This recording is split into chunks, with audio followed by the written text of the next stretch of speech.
Halo semua, ketemu lagi untuk kuliah selanjutnya di kuliah 9, diferensiasi endoderm.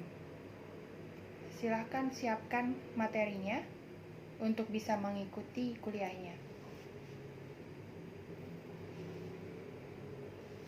Kalau kuliah yang lalu kita belajar tentang diferensiasi dari lapisan ektoderm dan mesoderm, kita sekarang ke endoderm. Bagaimana tugasnya? Sudah bisa menemukan beberapa komposisi media untuk diferensiasi ektoderm dan mesoderm? Sudah dapat berapa? Saat ini penelitian terus berlanjut. Ya mungkin nanti kalian yang akan meneruskan untuk menemukan media yang tepat untuk diferensiasi. Baik, saat ini kita akan beranjak ke diferensiasi bagian yang paling dalam dari lapisan awal dari embrio, yaitu endoderm.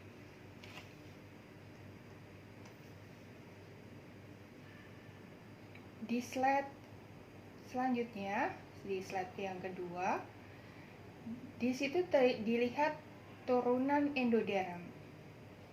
Biasanya untuk penelitian semacam ini kita menggunakan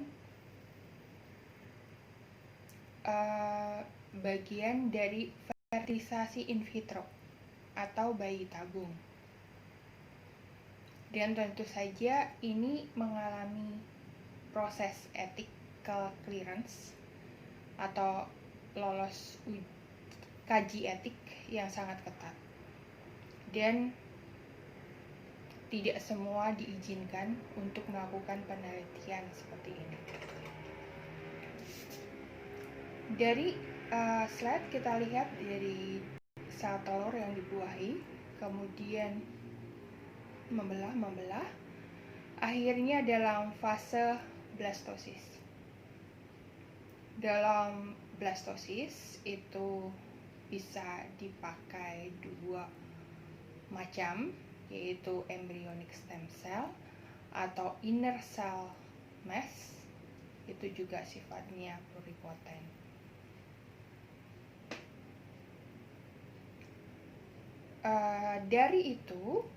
Dari masing-masing itu bisa dikembangkan menjadi semua lineage, ya. Jadi ada somatic lineage yang endoderm, ektoderm, mesoderm yang sedang kita pelajari saat ini.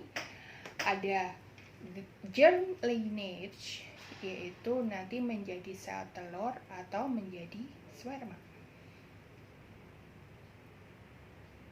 Ektoderm, mesoderm sudah kita pelajari. Sekarang ke endoderm.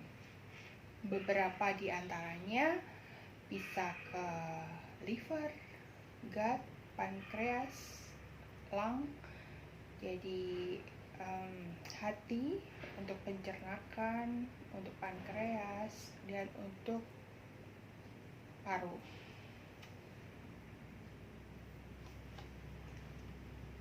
Saat ini, berbagai penelitian dilakukan untuk melakukan diferensiasi ini, seperti juga halnya ektoderm dan mesoderm.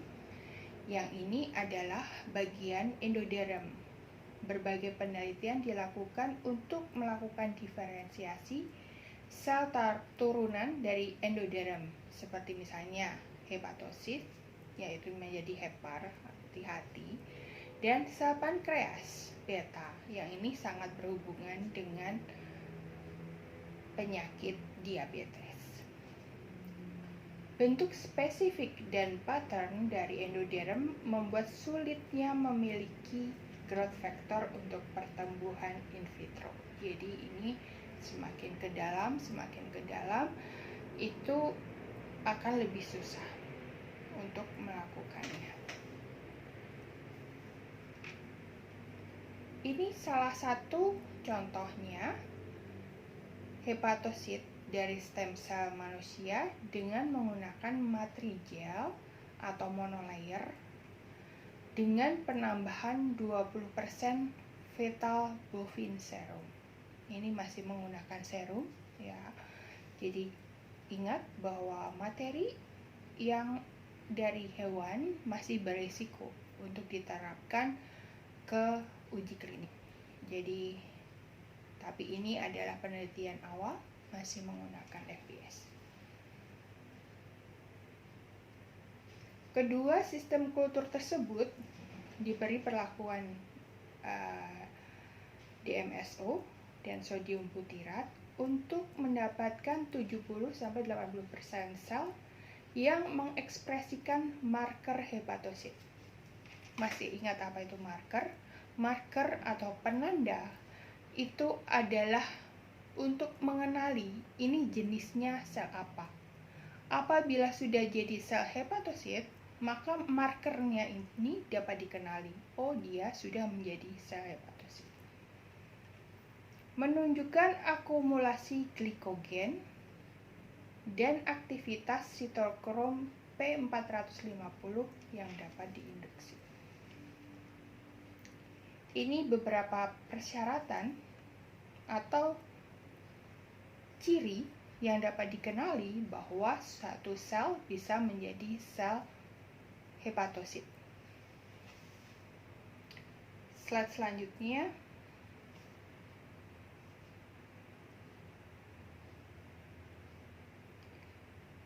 Ada gambar yang ini ya, dia gambar hitam putih, matrigel judulnya.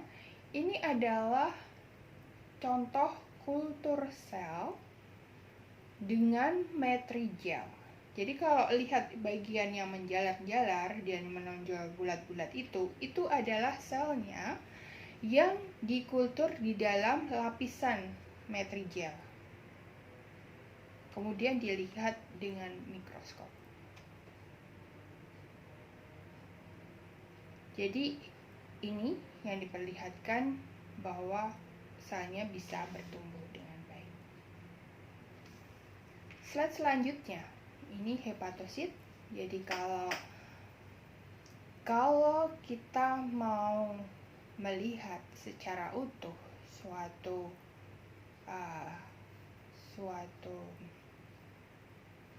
hepar, itu ada macam-macam di situ. Ada awal pertama ada hepatositnya. Ini yang kita sedang di kultur tadi sedang dicoba. Tapi selanjutnya dia perlu beberapa sel yang lain yang diperlukan untuk membentuk si hati ini. Jadi perjalanan masih panjang, tapi setidaknya kita sudah memperoleh hepatosit. Jadi kalau ini bisa dilihat di situ bagian hepar dibelah, di situ akan kelihatan bagian hepatosit, sinusoid, kanalicus. Kemudian beberapa saluran di dalam hepar itu yang menghasilkan cairan, kemudian pembuluh darahnya. Jadi ini gambarannya. Jadi kita targetnya adalah hepatosit, dilihat di situ yang ditunjuk di gambar ada sel-sel yang berjejeran, itu yang hepatosit atau sel liver.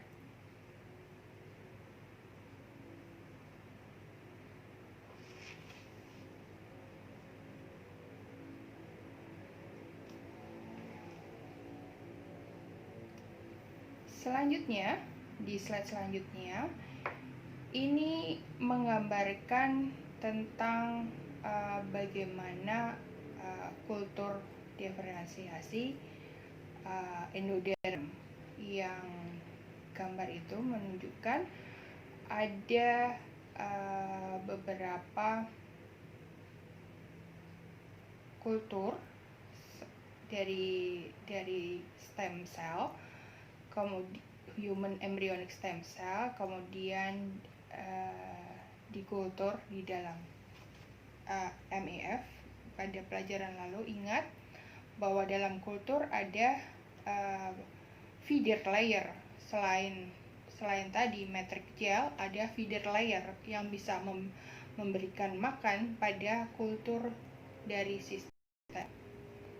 Nah, bagian yang bulat-bulat itu, yang tidak beraturan ini, itu adalah yang disebut embryonic bodies. Disitulah ada stem cell.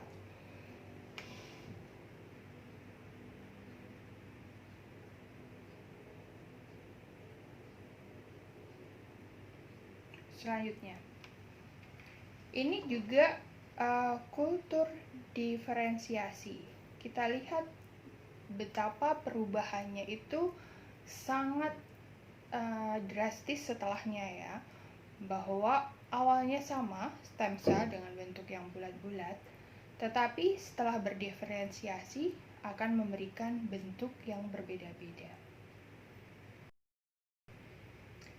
Yang kalau dilihat di gambar A itu adalah sel yang tidak terdiferensiasi.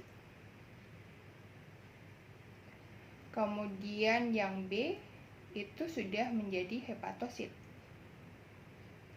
Kemudian yang C itu sudah sel neuron. Dan yang D itu adalah endotelial.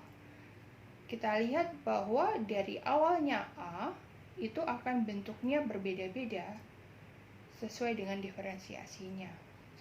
Jadi kalau neuron dilihat bahwa setelah itu dia ada tangan-tangan panjang, sedangkan yang lain bentuknya akan membentuk ada yang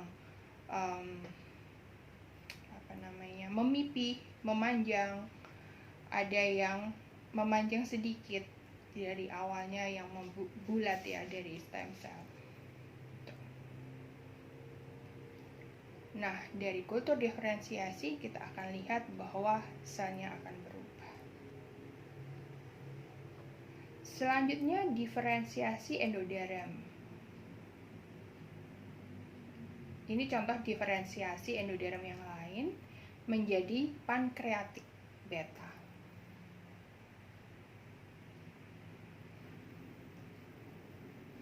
Ini sel dari penyusun dari pankreas. Awalnya kita akan membuat dulu dari stem cell menjadi sel pankreatik yang beta saja dulu ya.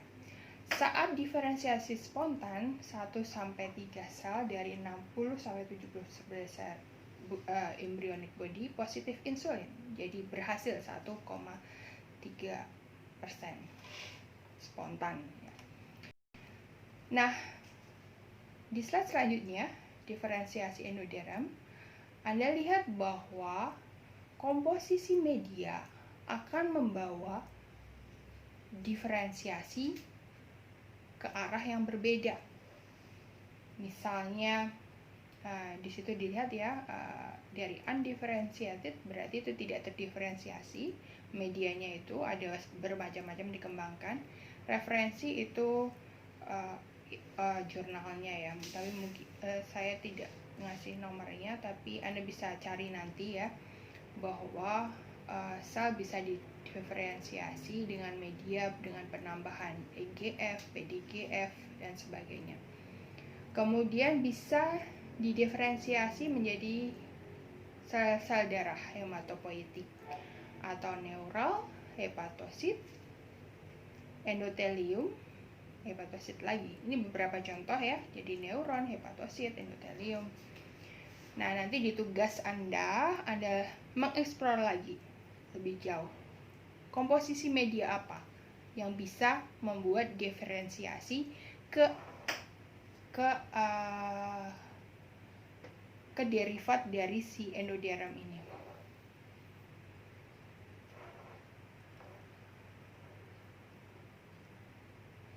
Slide selanjutnya ini saya tampilkan bahwa kalau pankreas dipotong melintang akan terlihat beberapa sel beta. Nah, ini bagi nanti yang mempunyai gangguan diabetes tipe 1.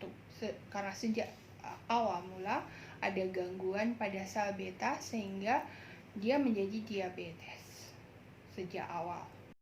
Diabetes ada 2, masih ingat? Jadi ada tipe 1 dan tipe 2.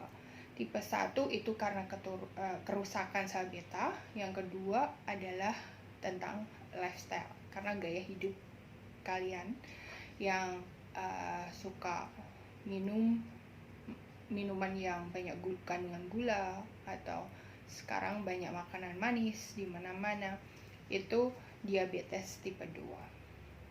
Nah, tipe 1 itu karena kerusakan sel beta. Ini yang akan diperbaiki dengan menggunakan stem cell. Didiferensiasi menjadi sel beta ini. Ya, selanjutnya. Jadi ini komposisinya. Perjalanan masih panjang karena kita sedang membuat sel beta yang rusak. Tapi kalau mau membuat jaringan di tissue engineering, selanjutnya kita harus membuat sel beta, sel F, eksokrin, sel alfa, dan sebagainya untuk bisa membentuk si pankreas. Tapi kalau untuk memperbaiki kerusakan karena diabetes tipe 1, kita perlu mensuplai sel beta yang kita kembangkan dengan menggunakan kultur diferensiasi ini. Baik, ini diferensiasi dari endoderm. Silahkan mengerjakan tugas tentang bagaimana perkembangan saat ini orang-orang dalam mengembangkan kultur diferensiasi endoderm. Oke, ini kuliah sebelum libur. Jadi setelah ini Anda libur lebaran, nanti kita bertemu lagi setelah liburan lebaran. Dan saya kira masih online karena kondisinya masih belum ditentukan apakah bisa ada pertemuan muka sampai saat ini. Jadi silahkan belajar, make eksplorasi, mencari perkembangan apa yang ada saat ini. Sampai bertemu lagi setelah liburan.